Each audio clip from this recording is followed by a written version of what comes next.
Today, we're diving into the life of a man who showed the world that you can fight an empire not with guns, but with an idea, a powerful idea. We're talking, of course, about Mahatma Gandhi.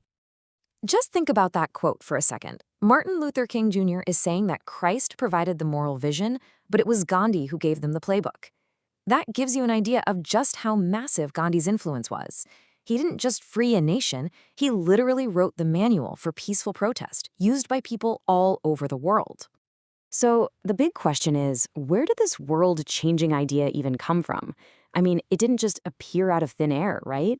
Nope, it was forged in the fire of personal humiliation and a struggle that lasted for decades. To really get it, we need to go back. We have to meet the man before he became the legend. See, before the world knew him as Mahatma, which means great soul, he was just Mohandas Gandhi. And honestly, he was a pretty shy, kind of uncertain young guy just trying to figure things out. Okay, picture this. It's 1893. Gandhi is just 23. He'd even say himself that he was painfully shy and his career was going absolutely nowhere.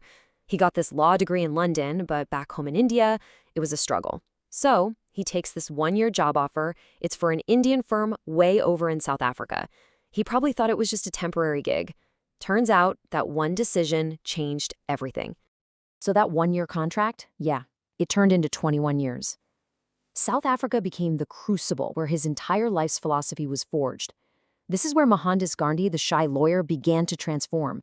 And it's where his whole idea of nonviolent resistance really came to life. It didn't take long for him to get a brutal wake-up call about racial discrimination.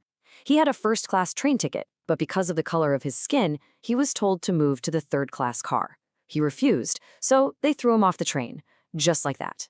And as he sat there, shivering in that cold train station all night, he had a choice to make. He could have just run from the injustice, gone home. But he didn't. He decided to stay and fight.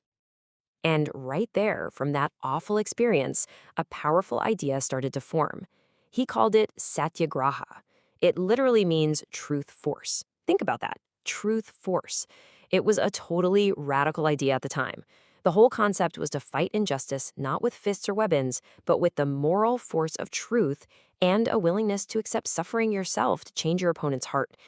And he didn't just talk about it, he put it into action right away. A year after that train incident, bam, he starts the Natal Indian Congress to fight for the rights of Indians. Then his commitment gets even more intense. In 1906, he takes a vow of celibacy so he can pour all his energy into public service. And by 1910, he sets up Tolstoy Farm, which was basically a commune where they could all live and practice these ideas together. It was like a real-world laboratory for nonviolence. Now, holding up this whole idea of Satyagraha was an even older, deeper principle, ahimsa. This is a core concept in religions like Hinduism and Jainism. It's all about nonviolence and compassion, not just for people, but for every living thing. And for Gandhi, this wasn't some passive, do-not-harm thing. No, it was an active, powerful force for change. So in 1915, after more than 20 years of sharpening these ideas in South Africa, he finally goes back to India. And now, the real test was about to begin. Could this philosophy, born from a struggle in South Africa, work on the biggest stage you can imagine, a fight for freedom against the entire British Empire? The main goal he was pushing for was Swaraj, which means self-rule. But here's the thing. For Gandhi, this word had two meanings. It wasn't just about political independence, getting the British to leave. It was also about personal self-rule, about Indians gaining economic self-reliance, mastering their own passions, and becoming people who could govern themselves with justice. And how did he plan to achieve this? Through a series of huge nationwide movements that got millions of people involved. You had the non-cooperation movement in the 1920s, which was all about boycotting everything British. Then the famous Salt March in 1930, a brilliant piece of civil disobedience. And finally, the Quit India movement in 1942, which was basically the final massive push. Every single one was Satyagraha on a national scale. Let's zoom in on that salt march, because it's genius. The British controlled all salt. You couldn't make it, you couldn't sell it, and you had to pay a heavy tax on it. Now, salt is something everyone needs, especially the poor. Gandhi saw this tax for what it was, a symbol of profound injustice. He even wrote a letter to the British viceroy, the top guy, and flat out told him it was the most evil tax of them all. So what was his big move? An absolutely epic act of protest. He announced he was going to walk. He was going to walk 240 miles to the sea just to pick up a handful of natural salt and break their law. That one number alone, 240 miles, it just tells you how bold and audacious this whole plan was. And it started with just him and a small group of followers. But as they walked, more and more people joined. It became this massive river of humanity, tens of thousands strong. The whole country was watching, totally electrified. Soon, people all over India started making their own illegal salt, daring the British to arrest them. It was a masterclass in showing the world that the British Empire's power was built on a really shaky foundation. Well, all these campaigns eventually worked. In 1947, India finally gained its independence. But even with that victory, Gandhi's story and the story of his idea was far from over. It was about to go global.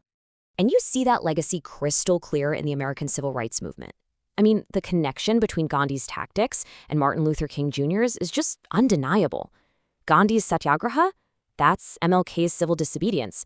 Gandhi's ahimsa, or nonviolence. You see that in the sit-ins and the peaceful marches. Even the idea of accepting suffering to change your enemy's heart, that's right there in King's philosophy of loving your enemies. But the story ends in tragedy. Just a few months after India won the independence he fought for his entire life, Gandhi was killed. On January 30th, 1948, he was walking to a prayer meeting when he was assassinated. The killer was a Hindu nationalist who couldn't accept Gandhi's vision of an India where Hindus and Muslims could live together in peace. You know, Gandhi called his own life story My Experiments with Truth. He never said he was perfect or had it all figured out. He just saw himself as a searcher. But his life proved something incredible, that one person, armed with nothing but a powerful idea, could shake an empire to its very foundations. So that leaves us with a pretty big question, doesn't it? In our world today, which is still so full of conflict, what can his great experiment with truth teach us?